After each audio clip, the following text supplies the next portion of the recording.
আমাদের ইস্তাম্বুলের কথা জানাবো। কেন জানাবো? আপনি একটা ভালো কাজে তাকে উৎসাহিত করছেন।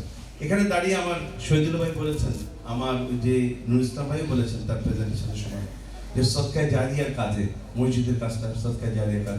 আমরা আজকে আপনাদেরকে ঘোষণা দিচ্ছি আমাদের ম্যানেজমেন্ট কমিটির একটা সিদ্ধান্ত, আমরা ইনশাআল্লাহ এই জানুয়ারিতেই ইস্তাম্বুল ফাউন্ডেশন নামে আমরা একটি ফাউন্ডেশন গঠন করছি, যেটা দিয়ে সারা বাংলাদেশের অসহায় মানুষদের পাশে ইস্তাম্বুল দাঁড়াবে ইনশাআল্লাহ। যখন আমরা এটা করব, এটা সবের ভাগিদার আপনারা হবেন না? অবশ্যই হবেন ইনশাআল্লাহ। এটা আমাদের সিদ্ধান্ত, আমরা জানুয়ারিতে ইস্তাম্বুল ফাউন্ডেশন করব ইনশাআল্লাহ।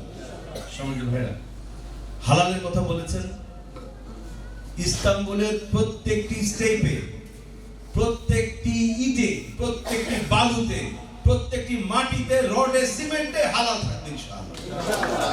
আমরা হালালের বাইরে এক চুলও যাব না ইনশাআল্লাহ, ইনশাআল্লাহ। কারণ এই শরীর আমরা জাহান্নামের আগুনে পোড়াতে পারবো না, সোজা সাপটা কথা। আমরা আল্লাহর কাছে চেয়ে দাবি করে জান্নাতে যাবো ইনশাআল্লাহ। সুতরাং হারাম কাজে আমরা ঢুকবো না। সুতরাং হালাল নিয়ে আপনারা কোনো টেনশন করবেন না। হালাল দিয়ে শুরু করেছি, হালাল দিয়ে শেষ করব। এই প্রজেক্টের শুরু থেকে শেষ হালালের উপরে হবে ইনশাআল্লাহ। এবার একটু কথা বলে শেষ করব, অনেক কথা বলে 4টার মধ্যে শেষ করতে চেয়েছিলাম।